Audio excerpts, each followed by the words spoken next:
Movement number 4. Dragon seeks path. Dragon whips his tail. Yo, my man, why you got on that purse, huh? Hey, this ain't no purse. I'm the big deals. Don't do that. $100 Patron in the bid at, you heard? Get your money up, not your funny up.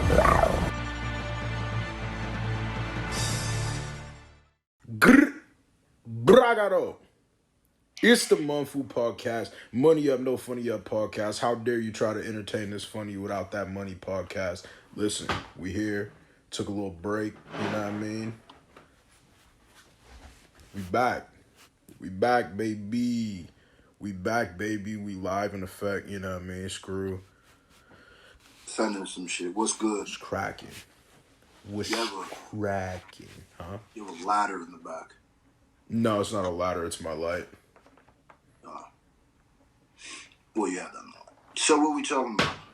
Listen, we talking about this Eminem album. Our thoughts, our feelings, our gripes, our likes, all that. You know what I mean? That's what we talking about, bro. And yeah, so we're here to give it to you raw. Pause. Oh, baby, I like it raw. So how you feel about it? So basically, hold on, my bad. I'm like typing some shit out right now. But yeah, so basically we're talking about M's new CD, our final thoughts. I haven't gotten through the whole CD yet. I think there's still like 3 songs. I've gotten through the majority of it. I've had time to sit with it. What are your initial first thoughts? I'm gonna be 1,000. Okay, so the first song I reacted to was Godzilla. First song I reacted to was Darkness.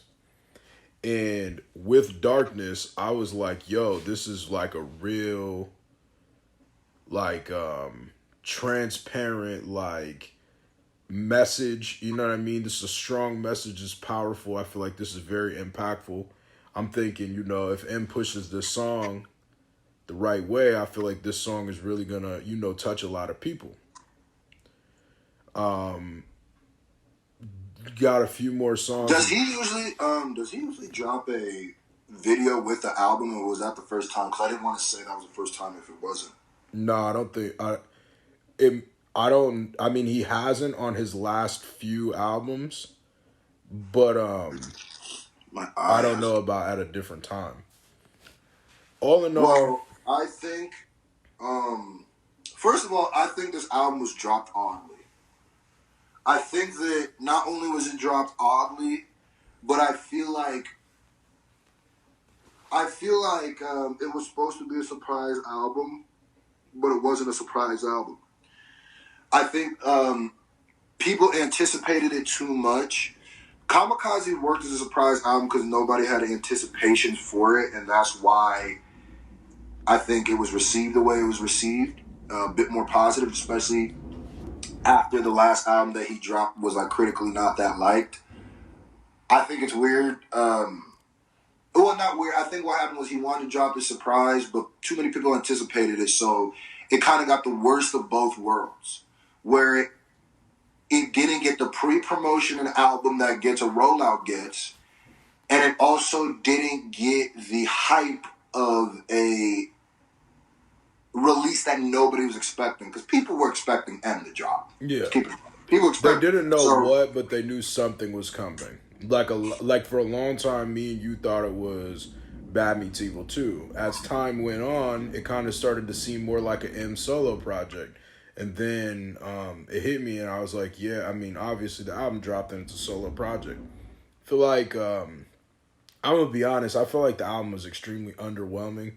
I feel like a lot of people's initial reviews were a toss-up. I see a lot of like 50-50. I feel like you either really like it or you really hate it. Some people are, you know, pushing that this is a great M album and that he had a message and all that kind of stuff. And I'm going to be honest, like, the only song that he really had a message on was Godzilla. I mean, I keep saying that, Darkness.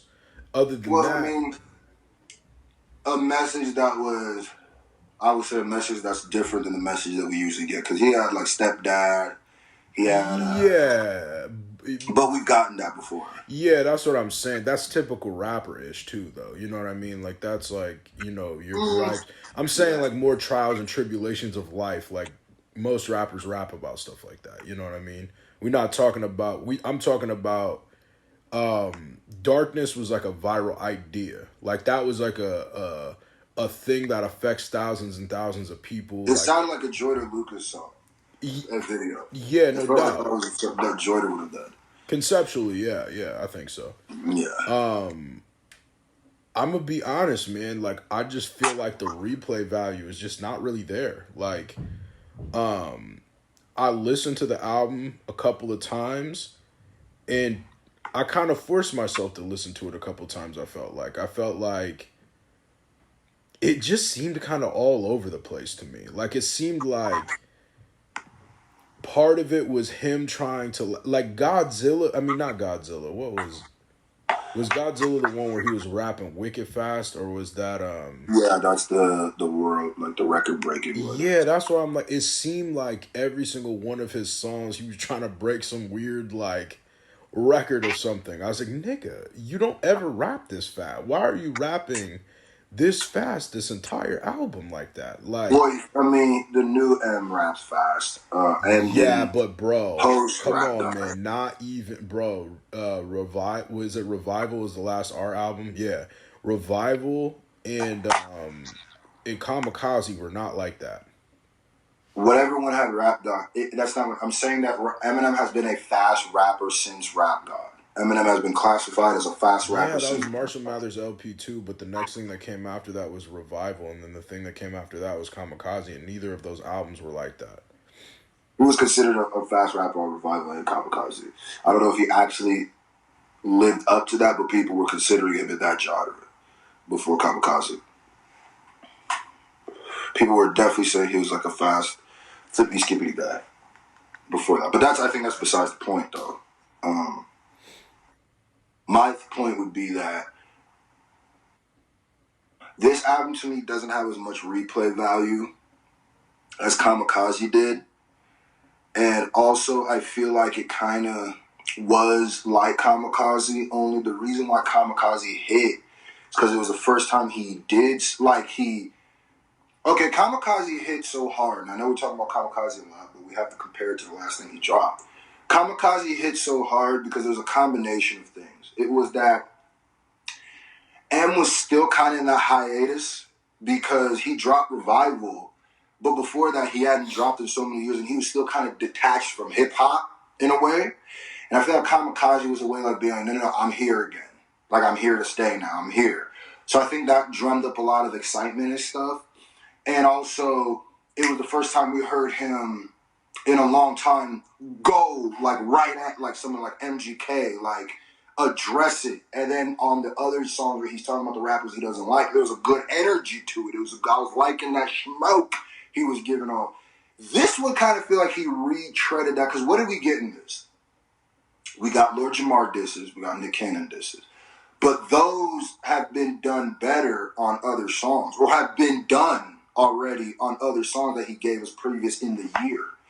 And it just came back to, I think, a little bit diminishing value, where it was just like, and it's almost not M's fault, because it's like almost like Jamar has to respond now for me to get because I've said, yeah, I agree, not to cut you off, I agree with that, but I've said it time after time. I kind of feel like a huge because I'm gonna be 1,000, like, not to bring up Kamikaze again, but Kamikaze to me was a way better album than this. Like, eons better. Like, I think Kamikaze was I'm not gonna say great isn't like greatest project, but it was a very, very good body of work, and I felt like people slept on what Kamikaze was, but I feel like what made Kamikaze so Kamikaze-ish was Killshot.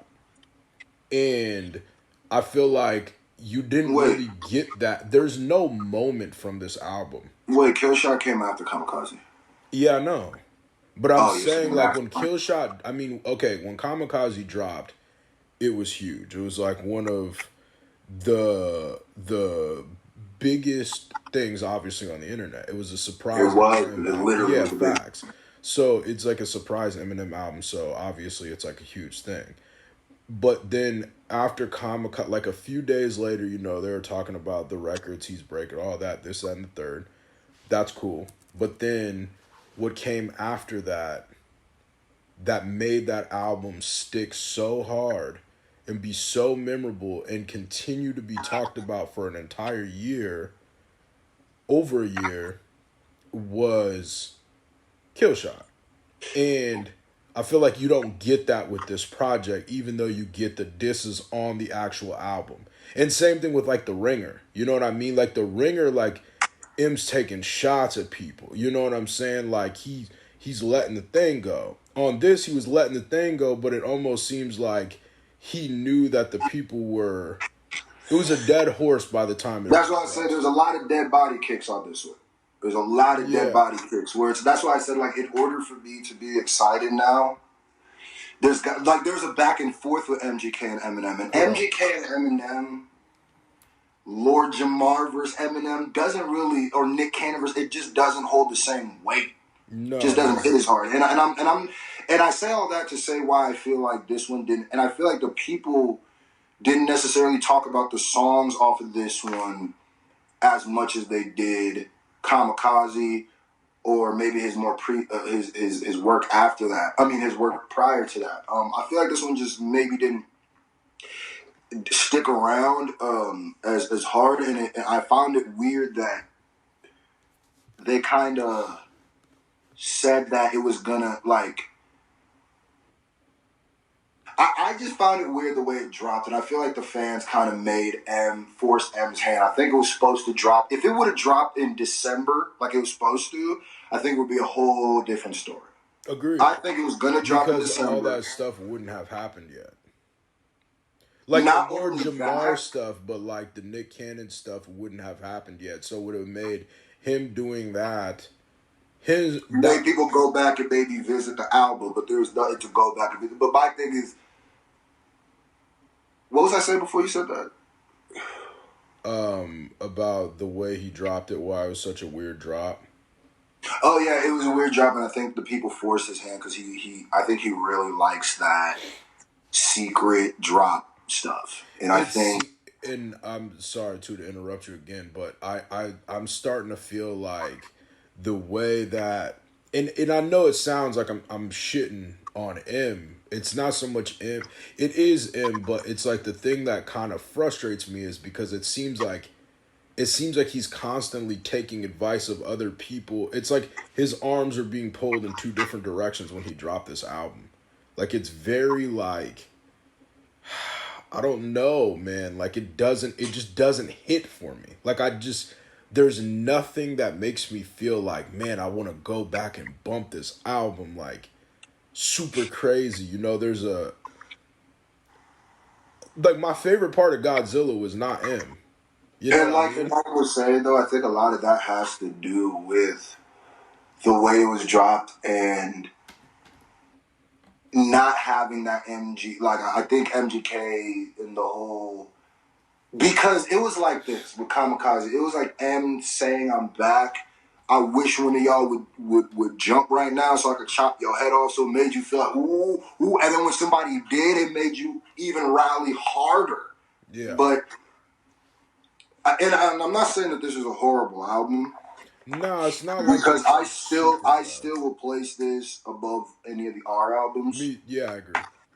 And I would say, but I would just place, you know, because you always got to go off your last bar. I would place Kamikaze higher than this one. Yeah, for sure. But I would place this one higher than Revival. Agreed. Yeah, I agree. If we're going to do his last three, this is his second best to me. Yeah, I agree with that. I will say, though, on a positive note, his production to me, like as far as beats go, I thought his beat selection was a lot better.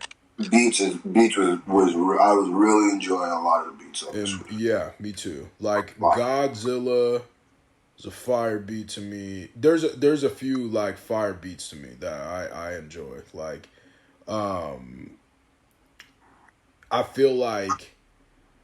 also feel like we kind of got, don't get me wrong, the song with Young and May was Garbo Sasso, right? But the thing about it was like I felt like it was